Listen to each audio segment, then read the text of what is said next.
کارروائی کو آگے بڑھاتے ہوئے میں جناب عبدالسلام مدنی صاحب صدر انجمن سے گزارش کروں گا کہ وہ اردو زبان کے تعلق سے مختصر بیان دیں۔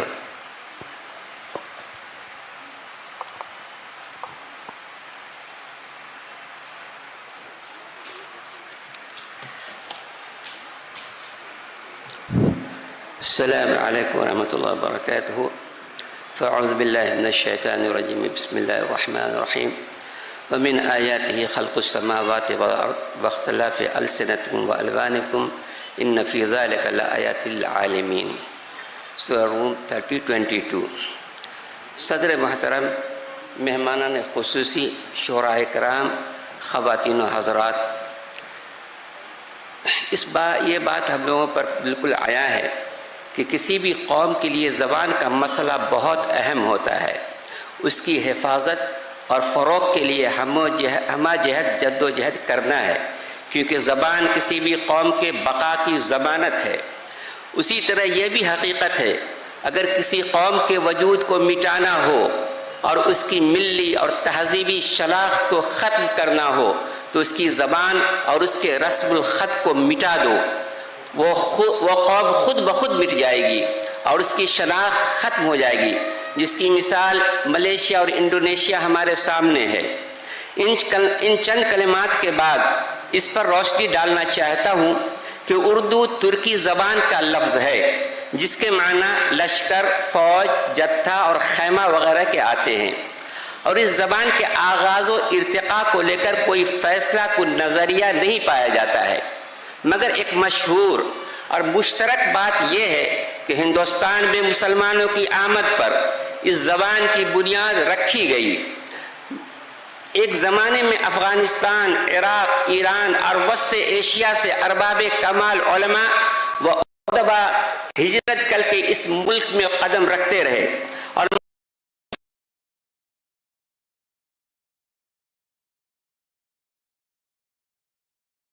قوموں کے اختلاط سے ایک نئی زبان کی تشکیل ہو رہی تھی، جس کو پہلے پہل ہندی کا نام دیا گیا اور آگے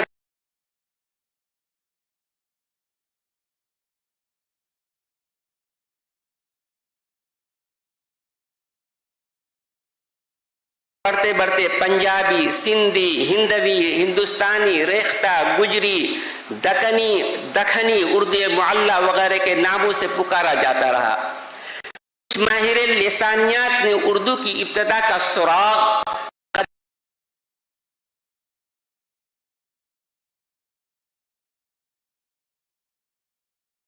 قدیم آریاؤں کے زمانے سے لگانے کی کوشش کی ہے، کیونکہ یہ زبان ہندی، ترکی، عربی، فارسی اور سنسکرت کا مرکب ہے۔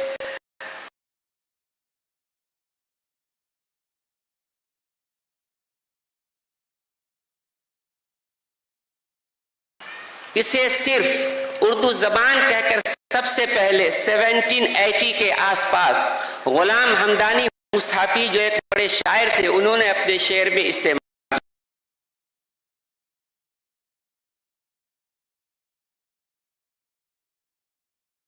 کیا اور اس کو اردو زبان کہہ کے پکارا، اور آج تک یہی رائج ہے اور مستقل طور پر اردو کے نام سے مقبول، خاص و عام ہے۔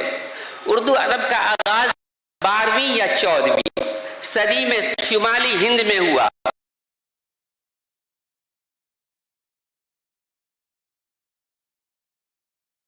دکن کے امراء و سلاطین نے بھی اس زبان کی خدمات میں بڑھ چڑھ کر حصہ لیا۔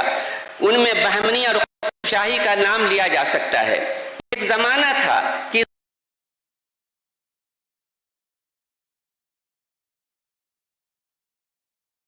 زبان کے چاہنے والے پوری دنیا میں پھیلے ہوئے تھے۔ اس کی شہادت اس سے دی جا سکتی ہے کہ فرانس جیسے ملک میں گورسان جیسے اسکالر پیدا ہوا جس نے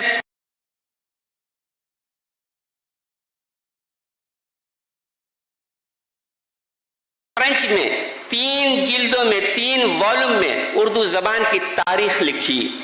یہ اس وقت کی بات ہے جب اردو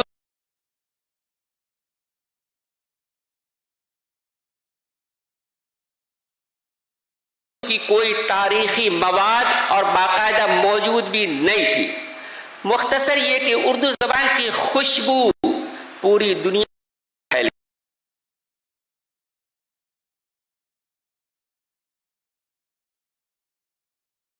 گئی، اور پھر یہی وجہ ہے کہ اس کی چاشنی سے ہر کوئی شرابور ہوتا ہے۔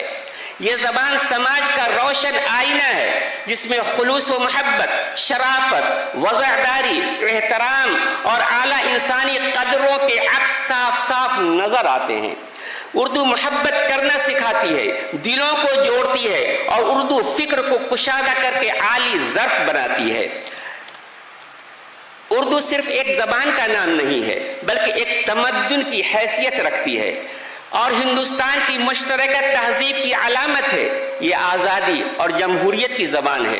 اردو نے سماجی و تہذیبی اداروں کو جنم دیا ہے جس میں مشاعرہ، بیت بازیاں، مرثیہ خوانی، غزلیں، نظمیں، نغمے، داستان گوئی ہیں، اور مختلف موضوعات پر شائع ہونے والے اردو اخبارات، رسالے، جرائد وغیرہ قابل ذکر ہیں جن کے سبب اردو نے ساری دنیا میں شہرت حاصل کی ہے۔ صاحبو، ہندوستان ہی نہیں بلکہ پورے بر صغیر میں ہماری علمی وراثت عربی و فارسی کے بعد بہت تک اردو زبان میں محفوظ ہے۔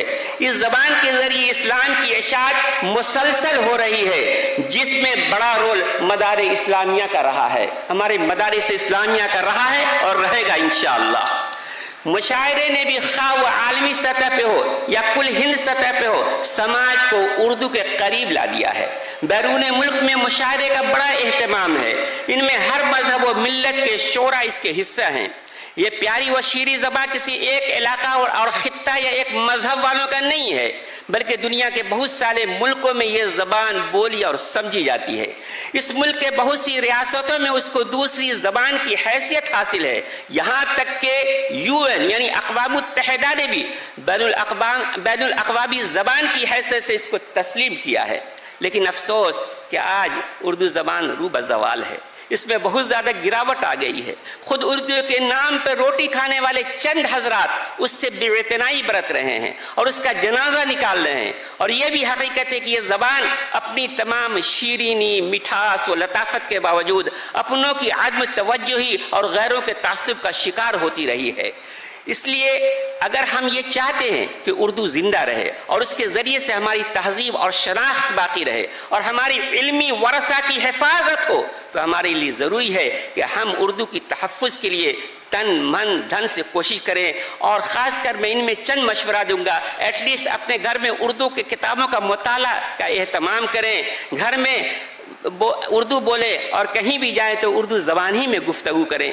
بات تو لمبی ہو جائے گی، ہمارے پاس وقت نہیں ہے، بہرحال انہی باتوں کے ساتھ یہ فوکس کریں کہ ہم خود اردو سیکھیں، اپنے بچوں کو سکھائیں اور اپنے تمام لوگ جتنے رشتہ اس کو سکھائیں اور اس کے اوپر لوگوں کو انکریج کریں۔ وآخر دعوانا الحمدللہ رب العالمین۔